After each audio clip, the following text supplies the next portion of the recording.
verse 4 through 12. Hear, O Israel, the Lord our God, the Lord is one.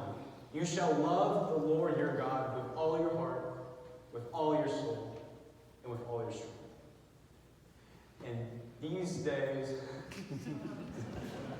and these words which I command you today shall be in your heart. You shall teach them diligently to your children, and shall talk of them when you sit in your house, when you walk by the way, when you lie down, and when you rise up. You shall bind them as a sign on your hand, and they shall be as frontlets between your eyes. You shall write them on the doorsteps of your house and on your gates.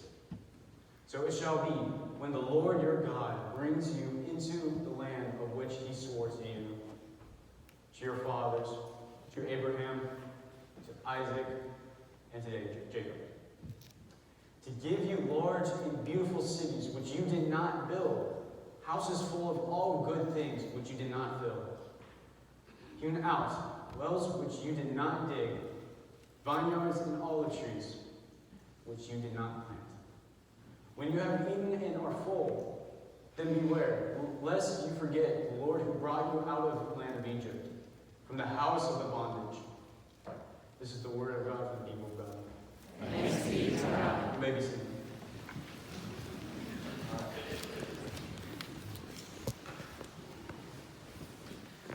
So let's see the word Shema. Shema means to hear or obey. This is well known in many Hebrew Bibles and is found in many scriptures, like Proverbs, chapter 20, verse 12. Ears that Shema and eyes that see. The Lord has made them both. But Shema is not only that, but people also use it to have attention and focus.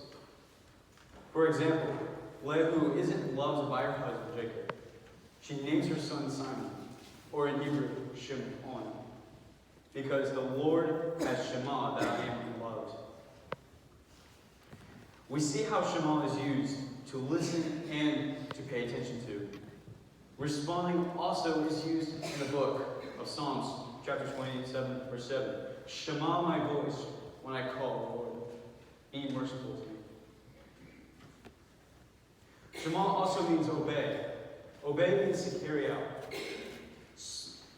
something and doing it. So then saying, I will listen and do what you say. You can simply say Shema. See, in Hebrew, listening and obeying are the same side of the same coin. So, let's see. 3 years ago, we went to a state conference, state youth conference that we worshipped out of different churches around Kentucky, even in Ohio and Indiana. It was a huge rally of people there. It was an amazing experience. So my first time I was going there, I was in 6th grade, so I was pretty shy. Because being a middle schooler, you're just taking that new step. I was worried. I was terrified. First song hit, I was amazed. I was really into it. I was really happy. And the sermon finished, and it really filled my heart, and I actually found a better connection with God. But something was telling me something that I didn't feel, I didn't hear, and I didn't listen. My 7th grade year, we went back to Winter Blitz. That's the conference name. I was 7th grade. I felt more comfortable with what I was doing, and I decided to go another year because I thought it was going to be another great experience for me. And I did. It was amazing, as it always is. Let's see what song. I know it was a really good song. Probably 2,000 Reasons. That's a good one. That's one of my favorites. But the sermon hit again. Amazing speaker, and I was just amazed. I felt something was telling me something again. I felt that remembrance. My brain was telling me something. So let me this time hear it and listen. So this time I listened. I felt God was saying something to me. I think He told me, go for it.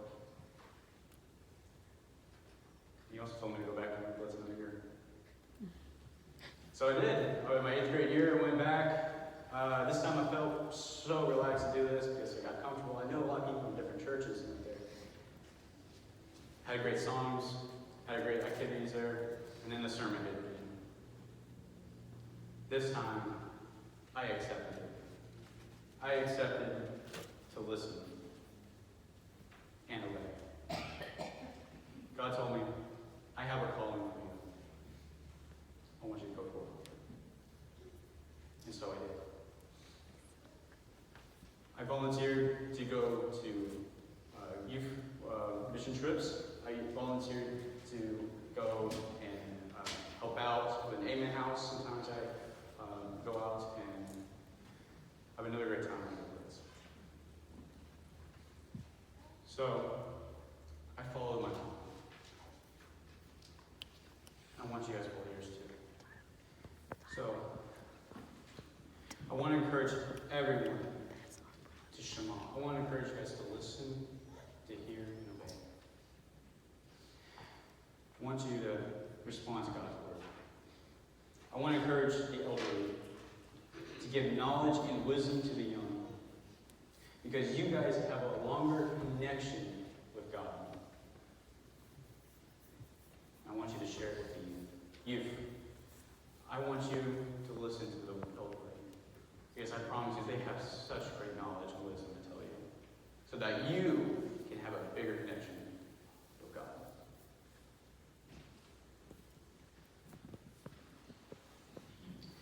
I also encourage families to listen to God's word and tell it to their families' children and their children's children.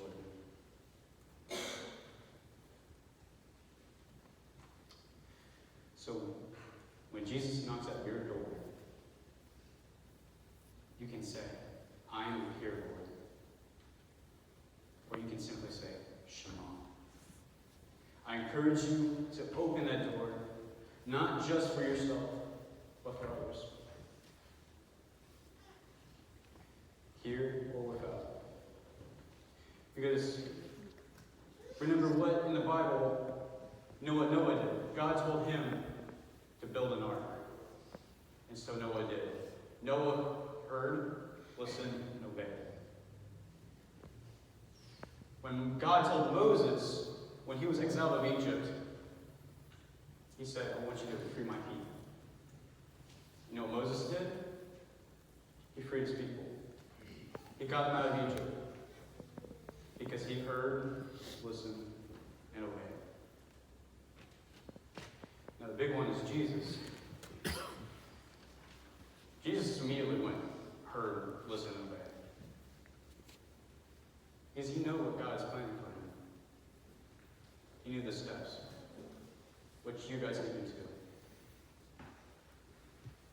Please, hear, listen, and obey. At this last of the sermon, I'm going to end in prayer and I'll give it up for the praise group. And really enjoyed the song that are coming up. But remember, just if you get that calling for young youth, please follow. And elderly, please encourage them.